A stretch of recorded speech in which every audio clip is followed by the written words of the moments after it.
All right. What do you think that is? Staffing. Oof. Being overstaffed. Oh, there's Too no much doubt about support that. staff, too much admin staff, just too many people.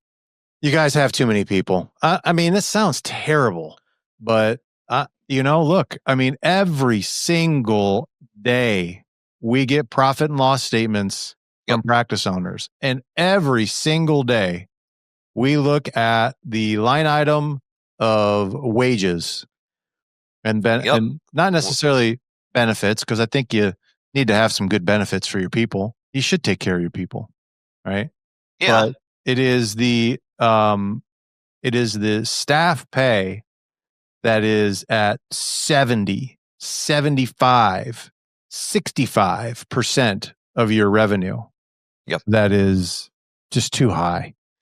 Yeah, I mean, depending on your industry, I mean, obviously every industry has its own benchmarks, but there are set benchmarks on what you should be spending on staff. And these are, out of all the expenses that you face as a practice owner, this is probably debatably the single most important one that you keep either at or below that benchmark, whatever it is for your industry. Mm-hmm. Because, you kind of alluded to this, but every dollar you pay extra in wages that you don't need to, you also increase your benefit expense. Yep. You also increase your payroll tax expense. Yeah, it has a bit of a ripple effect. It does. Yeah, that's more than just wages. So it is absolutely something that you guys got to pay attention to every single month, to make sure that you're keeping it in a range.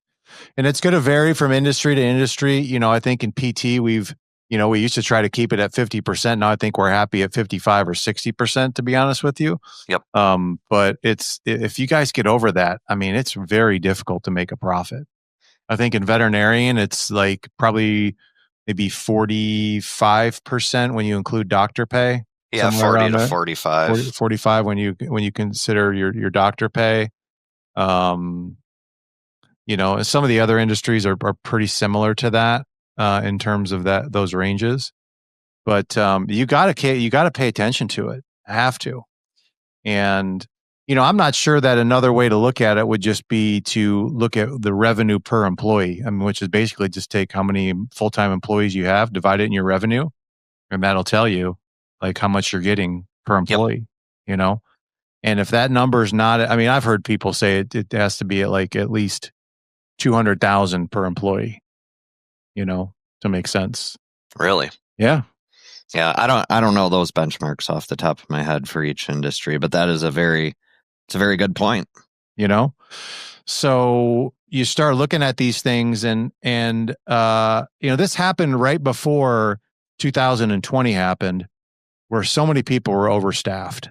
Yep. And then they realized, and then of course a lot of people got let go, and then they realized that they could do things with less. And I just think too many people right now are just overstaffed based upon the production that they're getting. Now you can go one of two ways with that.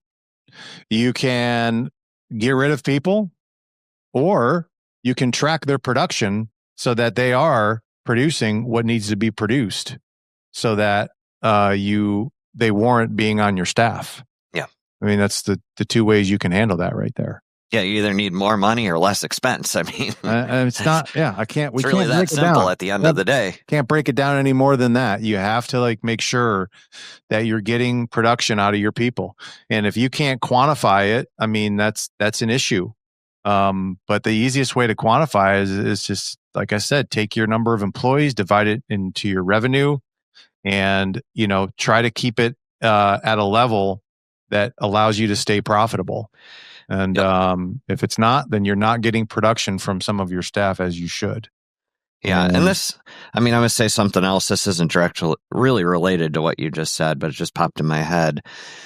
When I look, and I'm sure you'll probably agree, but when I look at, call it my best clients, I don't, my people who are most profitable, generally speaking, they're not people who skimp on wages, pay the minimum, and have constant turnover. They generally are actually paying wages above industry averages, but they have a small team a long-term team, and they're just cohesive. There's consistency in the practice. They produce.